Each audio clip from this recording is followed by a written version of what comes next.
अगर वहां राष्ट्रपति नहीं तो फिर हाथ में कमान किसके। लेकिन बड़ी खबर, वेनेजुएला अटैक के बाद में दुनिया में बड़ी हलचल। चीन, रूस, ईरान हमले की निंदा कर रहे हैं। पुतिन कह रहे हैं जल्द हालातों को सामान्य किया जाए। पुतिन ने कहा तनाव को बढ़ने से रोकना बहुत बड़ी जरूरत है। और रूस ने जो सबसे बड़ी बात कही है कि यूएनएससी में अब एक इमरजेंसी बैठक हो यूनाइटेड नेशन में, और इस हालात को लेकर के इस बैठक में कुछ फैसला लिया जाए। यूनाइटेड नेशन में अब इस मामले पर विचार करने की बात, अमेरिका के इस हमले को लेकर के रूस ने निंदा करते हुए कहा है कि यूनाइटेड नेशन इस पर आगे की कदम उठाए, इमरजेंसी मीटिंग बुलाए। लेकिन क्या वाकई वहां कोई मुद्दा स्टैंड करेगा? शैलेंद्र वांगू भी हमारे साथ लगातार बने हुए हैं। शैलेंद्र, अब एक बड़ा सवाल यह है कि इस वक्त वेनेजुएला में तो नहीं है वहां के राष्ट्रपति। अब ताजा स्थिति क्या है? देश की कमान आखिर किसके हाथ में है?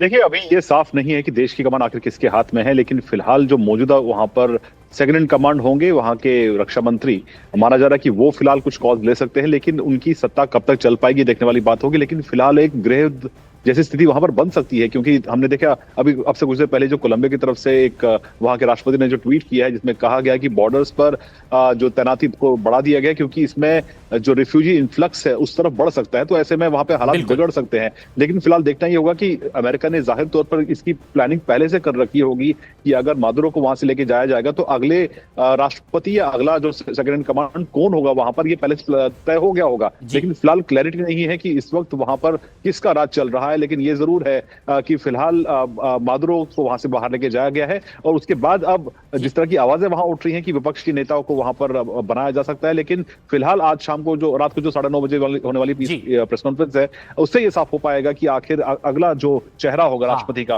वो कौन होगा। वो तस्वीर तो बिल्कुल साफ होगी। लेकिन विनोद दत्ता साहब, जो स्थिति इस वक्त दिखाई दे रही है, टैंक ये जो बाहर घूम रहा था उस वक्त जब अटैक हो रहा था, क्या वहां पर अगर राष्ट्रपति नहीं है सिविल वॉर की स्थिति दिखाई दे सकती है? किस तरह के हालात को अब एनालिसिस करके दर्शकों तक पहुंचाया जा सकता है? देखिए, जो मादुरो के सपोर्टर्स हैं वो यकीनन प्रोटेस्ट करना चाहेंगे, या वो एक ऐसा जन उन्माद पैदा करने की कोशिश करेंगे।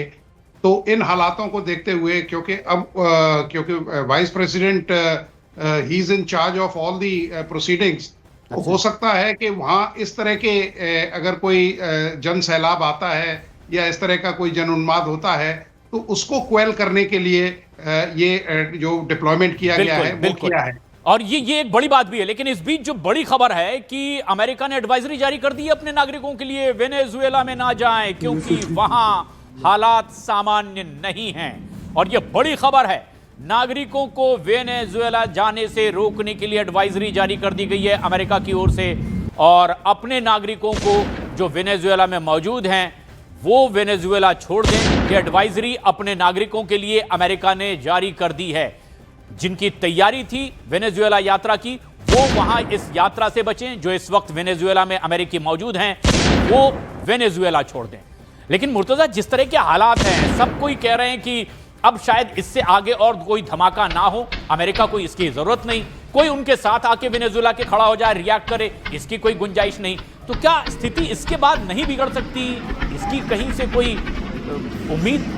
देखिए, हमने तस्वीर जो देखी है वहाँ पर कि वेनेजुएला में इस वक्त बख्तरबंद गाड़ियाँ जो हैं वो सड़कों पर हैं। और जब भी मादुरो के खिलाफ विरोध प्रदर्शन हुआ है तो उसका जो सरकार की तरफ से जो उसको रोका गया है या कुचला गया है वो बहुत सख्ती से हम कहेंगे कि किया गया है। अब सवाल है कि जो सेकंड लाइन जो है लीडरशिप वेनेजुएला की, वो क्या करने जा रही है? क्या वो अमेरिका के हिसाब से खुद को बदलेगी या फिर वो उसी राह पे चलेगी जिस पर ह्यूगो चावेज जो है उस दौर से जो है वेनेजुएला चलता आ रहा है? और वो साउथ अमेरिका में अमेरिका को एक बड़ी टक्कर देने वाला, आइडियोलॉजिकल टक्कर देने वाला देश बना है ह्यूगो चावेज के ज़माने में। और ह्यूगो चावेज के बाद जब हमने देखा है कि निकोलस मादुरो सत्ता में आए, और जो बारीक बात जो हमने जो नोट करनी चाहिए वो ये कि रक्षा मंत्री वहाँ के जो है व्लादिमीर लोपेज, उन्होंने जब कहा कि जो राष्ट्रपति जो हैं वो नहीं है, लेकिन वहाँ के जो हालात जो हैं वो भी कंट्रोल में हैं। अब ये देखने वाली बात है कि जो इनके डिप्टीज रहे हैं निकोलस मादुरो के नीचे जो भी मंत्री हैं या जो बड़े ओहदे पे लोग हैं वो किस तरफ का रुख करते हैं, क्योंकि जो व्लादिमीर लोपेज जो है वो खुद उस ज़माने में जब 2002 में ह्यूगो चावेज के खिलाफ 2011 में जब निकोलस मादुरो के ह्यूगो चावेज के खिलाफ तख्ता पलट की कोशिश हुई थी, तब वो कर्नल थे और उन्होंने ह्यूगो चावेज की सत्ता का समर्थन किया था।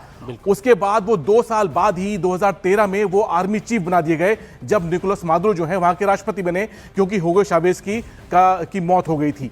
तो अब जो आइडियोलॉजिकल तौर पे जो सेकंड लाइन की लीडरशिप जो है वेनेजुएला की, वो किस तरफ जाती है ये देखने वाली बात। अब वो उपराष्ट्रपति जो वहां की हैं वो डेल्सी, वो जिस तरीके से रिएक्ट कर रही हैं, क्या ये माना जाए कि वो कुछ स्थिति में बहुत सकारात्मक भूमिका में देखी जा सकती हैं? ये एक बड़ा सवाल भी है इस वक्त। और शैलेंद्र, जिस तरह का रिएक्शन आया है वहां की उपराष्ट्रपति डेल्सी रोड्रिगेज की तरफ से कि अमेरिका सबूत दे कि आखिर उनकी स्थिति क्या है। एक तस्वीर तो सामने आ गई जिसमें सुरक्षा अधिकारियों के बीच में मादुरो दिखाई दे रहे हैं, लेकिन उन्होंने कहा है कि प्रूफ ऑफ लाइफ तो दें। क्या अभी कमान माना जाए कि राष्ट्रपति की गैर हाजिरी में उपराष्ट्रपति कोई फैसले ले रही होंगी वेनेजुएला में? देखिए, ये थोड़ा अभी क्लियर नहीं है कि असल में जब वेनेजुएला के जो संविधान है वो क्या कहता है कि जब राष्ट्रपति के खिलाफ इस तरह की अगर कार्रवाई होती है कि अगर राष्ट्रपति की अगर मौत हो जाती है या वो देश से उनको छोड़ के अगर बाहर जाना चाहता है तो सेकंड कमांड कौन होगा, ये अब तक क्लियर नहीं है। अब तक एक बार चेक करना होगा। लेकिन ये जरूर है कि देखिए फिलहाल अभी केओस की स्थिति बनी हुई है वेनेजुएला में, क्योंकि अभी क्लियर नहीं है कि जिस तरह से अटैक वहां पर हुए हैं। हालांकि आज अर्ली मॉर्निंग ये हुआ, उसके बाद बहुत रैपिड तरीके से सारी डेवलपमेंट्स हुई हैं। वो खुद प्रेसिडेंट ट्रंप ने इसको लेके क्लियर किया है, और तब तक ये बात भी क्लियर नहीं थी कि आखिर वेनेजुएला के राष्ट्रपति है कहाँ, क्योंकि आज सुबह से अटैक के बाद उनका सीधे तौर पर कोई स्टेटमेंट सामने नहीं आया था।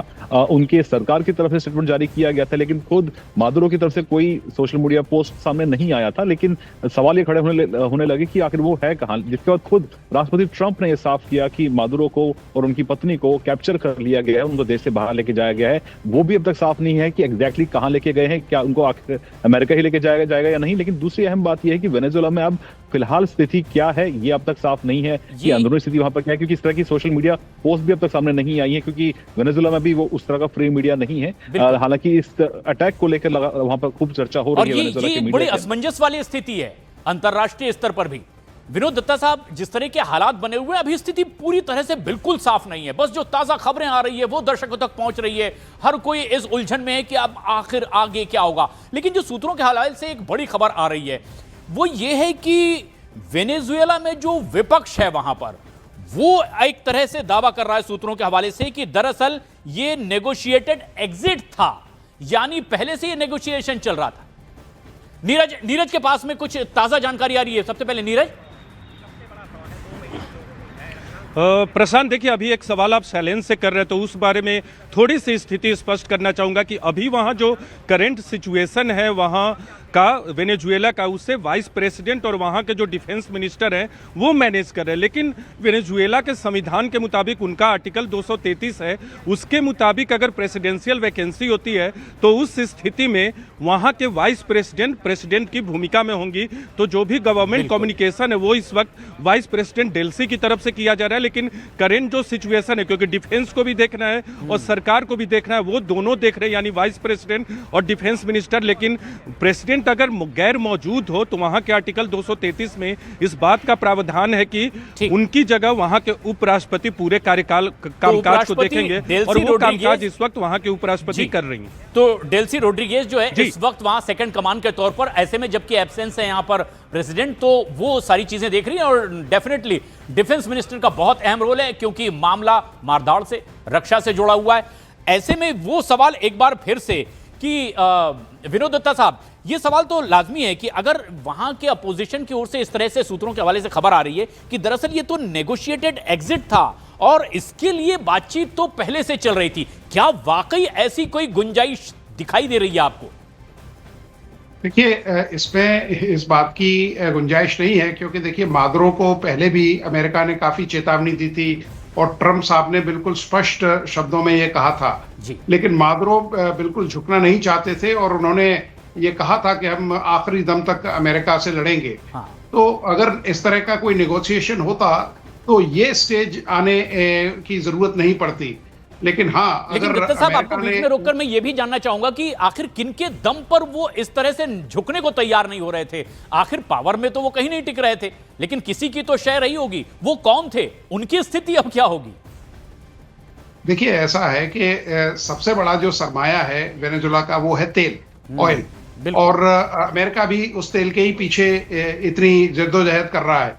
लेकिन आप ये देखिए कि जो नया वर्ल्ड ऑर्डर हुआ है उसके अंदर कोई इस तरह के प्रत्यक्ष जो युद्ध है वो महाशक्तियों में नहीं होंगे, लेकिन यकीनन महाशक्तियां या इस तरह के जो देश हैं वो एक दूसरे की मदद करेंगे। आपने यूक्रेन का उदाहरण देखा है जी। और ताइवान, देखिए चाइना खुद वेट एंड वॉच पॉलिसी में है, क्योंकि उसे मालूम है कि अगर ताइवान के ऊपर उसने हमला किया तो अमेरिका उसका साथ देगा।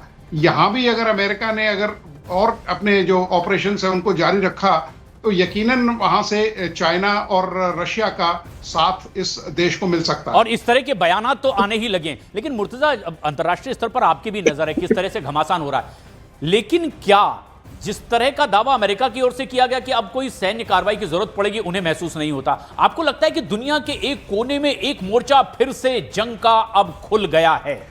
देखिए, मोर्चा तब खुलेगा जब वेनेजुएला का कोई साथ देगा। क्या वेनेजुएला जो है अपने बलबूते, अपनी सेना के बलबूते क्या अमेरिका का मुकाबला कर सकता है? बिल्कुल नहीं। हमने देख लिया है कि जो फर्स्ट रिएक्शन जो रहा है वेनेजुएला का, वो अमेरिका के खिलाफ एक तरह से नाकाम रहा है और वो उसकी कुछ हैसियत भी नहीं थी। अब यह है कि इंटरनेशनल लेवल पे क्या होने जा रहा है। तो इंटरनेशनल लेवल पे यह है कि रूस जो है वो एक तरह से उसको यूक्रेन में जो अपनी पकड़ बनाने की, या जो हम कहें कि कब्जा है जो उसको एक तरह से मॉरली एक तरह से सपोर्ट मिल गई है, ट्रंप नहीं दे दी है। अब साथ में चीन क्या करेगा? चीन जो है अगर ताइवान पे कभी हमला करता है तो वो भी बोलेगा कि देखिए भाई, आपने वेनेजुएला पे हमला किया, हमने ताइवान पे हमला कर दिया, आप किस बुनियाद पर हमें रोकेंगे?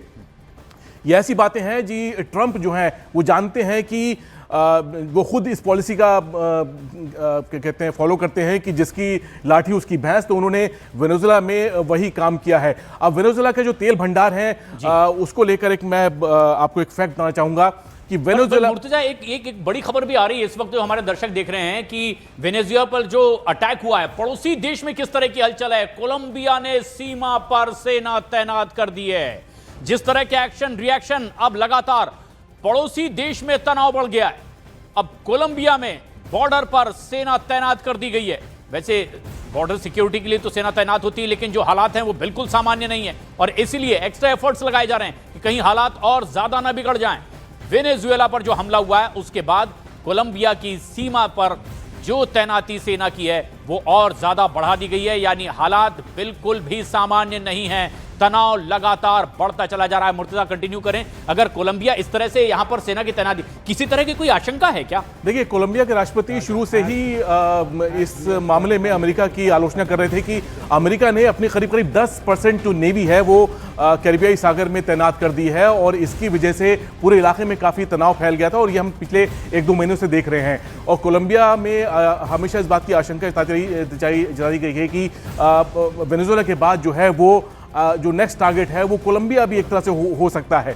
अब जो मैं तेल के भंडार की बात में आपसे कर रहा था, वो समझ लीजिए कि अमेरिका ने ये साफ देखा जा रहा है कि वेनेजुएला इस वक्त जो टारगेट बना है अमेरिका का, वो इसलिए बना है क्योंकि उसके पास बहुत बड़ा तेल भंडार है, दुनिया का सबसे बड़ा तेल भंडार है।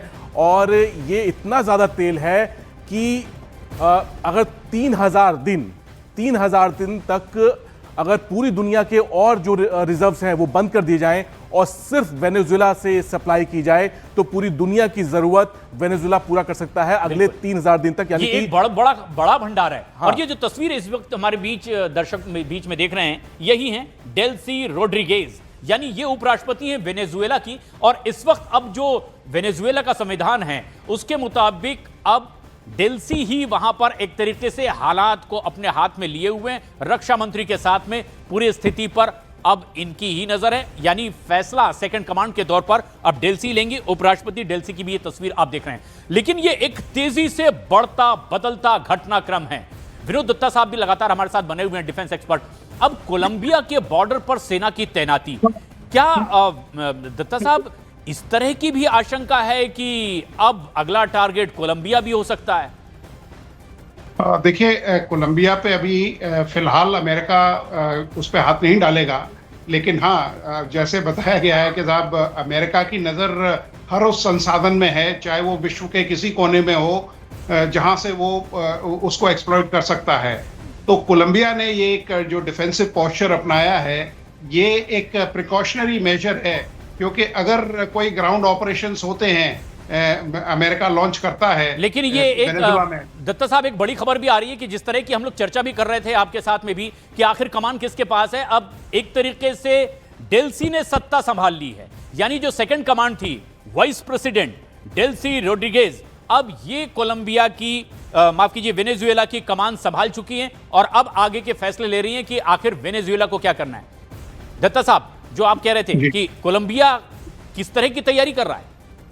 या कोलंबिया ने ये डिफेंसिव पोस्चर एक प्रिकॉशनरी मेजर की तहत लिया गया है, और अगर कोई ग्राउंड ऑपरेशंस वहां लॉन्च किए जाते हैं तो यकीनन कोलंबिया के ऊपर भी आंच आएगी। तो कोलंबिया नहीं चाहता कि साहब दे आर कॉट अनअवेयर्स, लेकिन फिलहाल अमेरिका इस पोजीशन में नहीं है कि साहब वो कोलंबिया का इशू भी एड्रेस करे, लेकिन हाँ, कोलंबिया के तेल के जो रिजर्व्स हैं उस पे भी उसकी नजर बनी हुई है। बहुत बिल्कुल जिस ओर आप इशारा कर रहे हैं। लेकिन मुर्तजा, आप जो कह रहे हैं कि कोलंबिया ने जिस तरह से तैनाती अपनी बढ़ा दी है, कितनी बड़ी ऐसी गुंजाइश दिखाई देती है कि कोलंबिया भी निशाने पर होगा जिस तरह से वेनेजुएला आ गया? देखिए, जैसे कि दत्ता जी ने बताया कि संसाधन जो है बहुत इंपॉर्टेंट हैं। कोलंबिया क्या ऑफर करता है उस इलाके में, और आइडियोलॉजिकल जो है वो कोलंबिया जो है वो हमेशा वेनेजुएला के साथ रहा है। हालांकि जैसे और जो दूसरे देश हैं, ब्राज़ील जो है वो एक तरह से सोशलिस्ट देश है, क्योंकि ये पूरा जो खित्ता है, इस इलाका जो वो एक तरह से अमेरिका के खिलाफ रहा है। कुछ चुनिंदा देशों को हम छोड़ दें, जैसे अर्जेंटीना है, लेकिन अब यहाँ पर कोलंबिया को लेकर सवाल जो है, फिलहाल तो हम ये कहेंगे कि जो ट्रम्प जो है वो फिलहाल वेनेजुएला से डील करेंगे, देखेंगे कि ज़मीनी स्तर पे क्या बदलाव ला सकते हैं वो। अगर वहाँ की सत्ता अगर अब भी डटी रही और वो ह्यूगो चावेज या कहें कि निकोलस मादुरो वाली राह पे चली, तो समझ लीजिए कि ये सबसे अहम भी है कि आखिर वेनेजुएला में क्या घटनाक्रम बदलेगा, उसके बाद ही ये एक्सपाउंड होगा जिस तरह से आगे हो सकता है। शैलेंद्र वांगू भी हमारे साथ बने हुए हैं। शैलेंद्र, अब अगर ये माना जा रहा है कि डेल्सी एक तरीके से वहां अपने हाथ में कमांड ले चुकी हैं, आगे के फैसले ले रही हैं, तो क्या ताजा स्थिति है, क्या फैसले ले रहा होगा इस वक्त वेनेजुएला? देखिए, फिलहाल वेनेजुएला में स्थिरता बहुत जरूरी है। जिस तरह से वहां के राष्ट्रपति को अमेरिकन फोर्सेस उठा के ले गई हैं, उसके बाद अब जाहिर तौर पर एक वैक्यूम क्रिएट हुआ होगा सरकार को लेकर। तो ऐसे में जो उपराष्ट्रपति हैं, हालांकि संविधान ये कहता है कि अगर एब्सेंट होते हैं राष्ट्रपति तो उसके 30 दिनों के अंदर चुनाव कराने होंगे। तो ऐसे में जो जिस तरह के हालात बने हैं, ये बहुत साधारण हालात नहीं, असाधारण हालात हैं। जिस तरह से राष्ट्रपति मादुरो को उठा के वहां से बाहर ले जाया गया, तो जाहिर तौर पर ऐसे में संविधान कहां स्टैंड करता है ये भी देखने वाली बात होगी। लेकिन अहम बात यह है, अगर आपको प्रशांत थोड़ा सा मैं आंकड़ों की तरफ ले जाऊं, जो world wide crude oil reserves हैं, माना यह जाता है कि सबसे अधिक दुनिया में अगर कहीं ऑयल रिजर्व्स हैं वो हैं वेनेजुएला में, जिसमें 303 बिलियन बैरल्स मौजूद हैं, जो कि कहीं ना कहीं सऊदी अरब से भी ज्यादा है। तो कहीं ना कहीं एक बहुत बड़ा भंडार है ये तेल का। तो ये एक बड़ा फैक्टर हो सकता है, ये इसको ध्यान देने वाली बात है।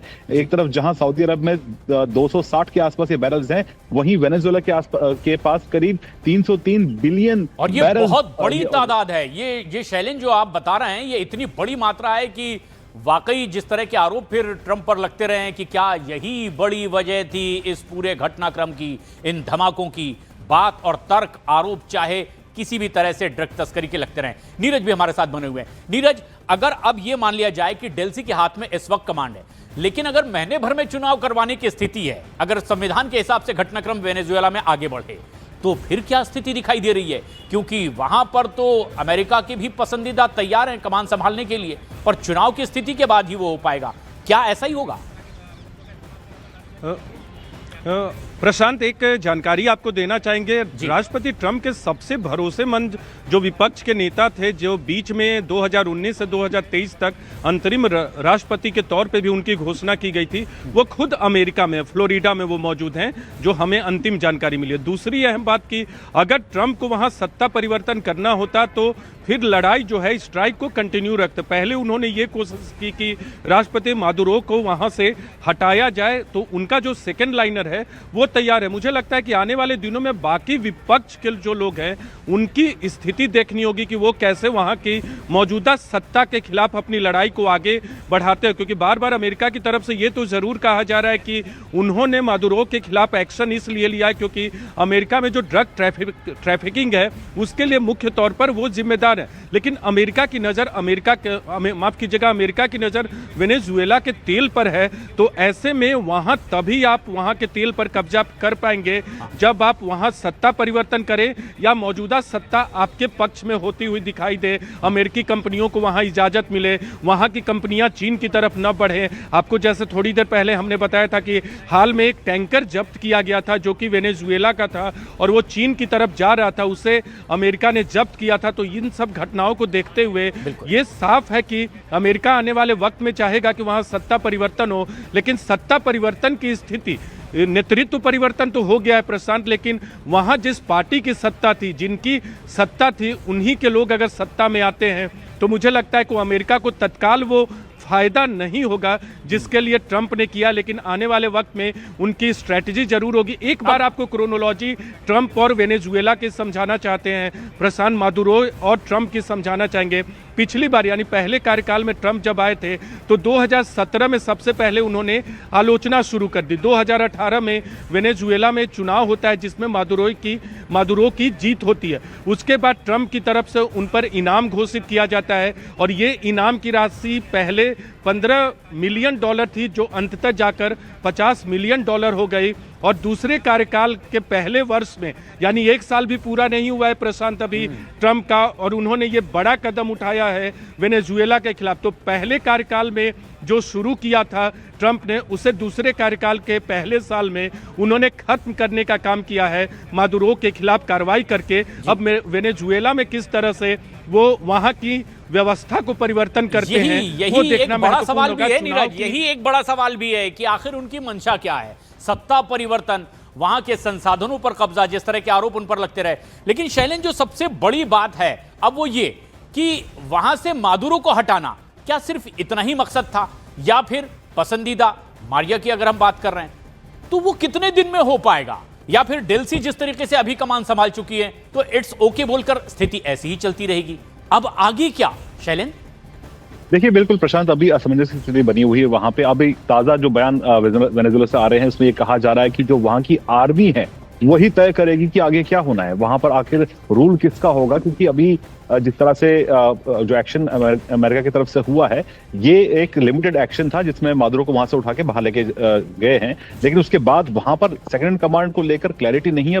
अब ये बताया जा रहा है कि वहां पर जो आर्मी है वही तय करेगी अब देश में फिलहाल क्या होगा, और अब अगले चुनाव तक वो कब तक हो पाएंगे अब तक साफ नहीं है। संविधान कहता है 30 दिनों के अंदर। लेकिन इसी बीच एक बड़ा मैसेज जो ट्रंप ने दिया है, इसी बीच आपको बताते हैं एक स्टेटमेंट इजराइल की तरफ से आ रहा है। इजराइल के जो विपक्ष के नेता हैं यार लापिद, उनकी तरफ से एक स्टेटमेंट सामने आया है। उन्होंने कहा है कि ईरान को ध्यान देना चाहिए कि फिलहाल वेनेजुएला में क्या हो रहा है, यानी कि एक बड़ा संदेश है इजराइल का। इस स्थिति को देखते हुए ईरान को उन्होंने कहा है कि ईरान इस बात पर ध्यान दे कि वेनेजुएला में क्या हो रहा है, कि किस तरह से वेनेजुएला के राष्ट्रपति को रातों रात उठा के अमेरिका वहां से बाहर ले जाता है। तो जिस तरह से अमेरिका की तरफ से भी अब से 2 दिन पहले राष्ट्रपति ट्रंप ने जो बयान दिया था कि अगर ईरान में इस तरह से प्रोटेस्टर के खिलाफ अगर कार्रवाई होती है तो अमेरिका तैयार बैठा है कार्रवाई करने के लिए। तो ये एक मैसेजिंग ना सिर्फ वेनेजुएला के लिए है बल्कि दुनिया भर में ये मैसेज गया है कि अमेरिका ने जो चाह लिया है, खासतौर राष्ट्रपति ट्रंप ने जो चाह लिया है, वो उसको अंजाम तक पहुंचाकर ही दम लेते हैं। तो एक बड़ा संदेश जरूर है, उसको लेकर कहीं ना कहीं अंतर्राष्ट्रीय मंच पर भी अब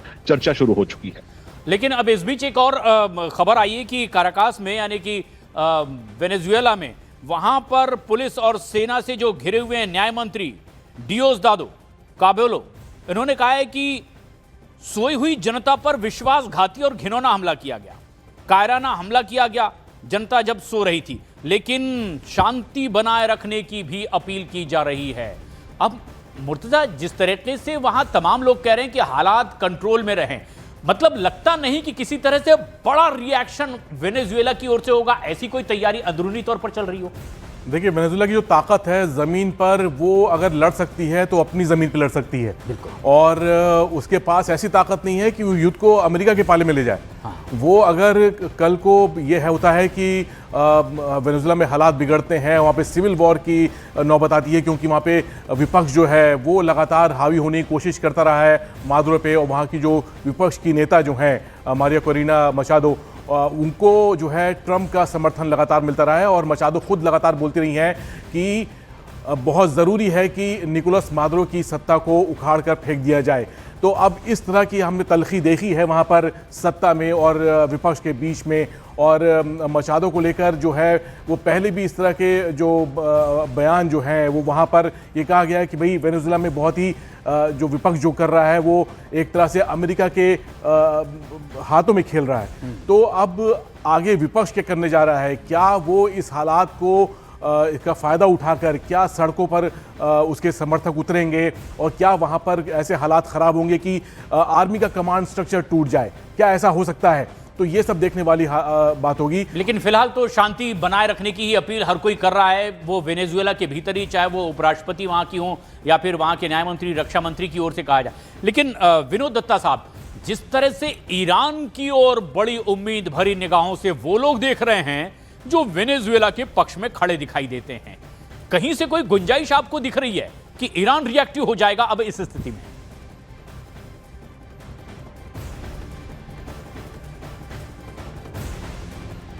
और यह तस्वीर दिखाती है कि आखिर वेनेजुएला में किस तरह से तेजी से घटनाक्रम बदला। महज कुछ घंटों में वो हो गया जो ट्रंप चाहते थे।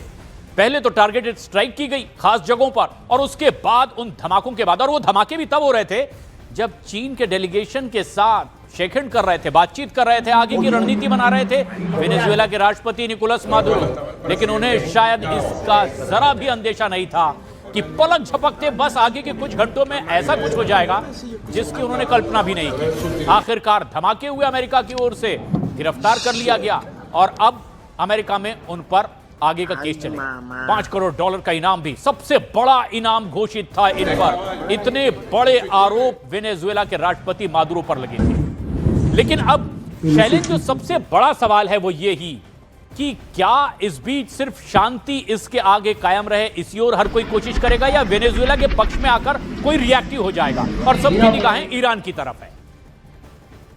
देखिए, फिलहाल ईरान की अगर हम बात करें, स्पेसिफिकली ईरान की बात करें, क्योंकि ईरान वो देश है जहां पर इस वक्त अंदरूनी हालात पहले से खराब चल रहे हैं। आपको याद होगा प्रशांत की 28 दिसंबर से लगातार वहां पर प्रदर्शन चल रहे हैं महंगाई के खिलाफ।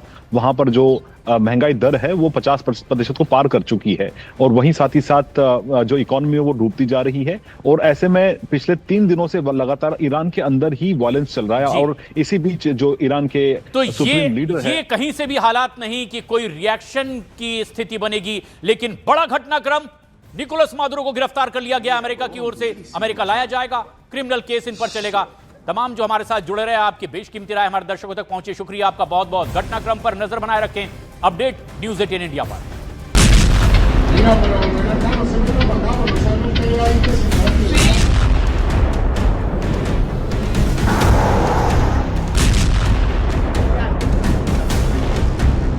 Se escuchan helicópteros, son las...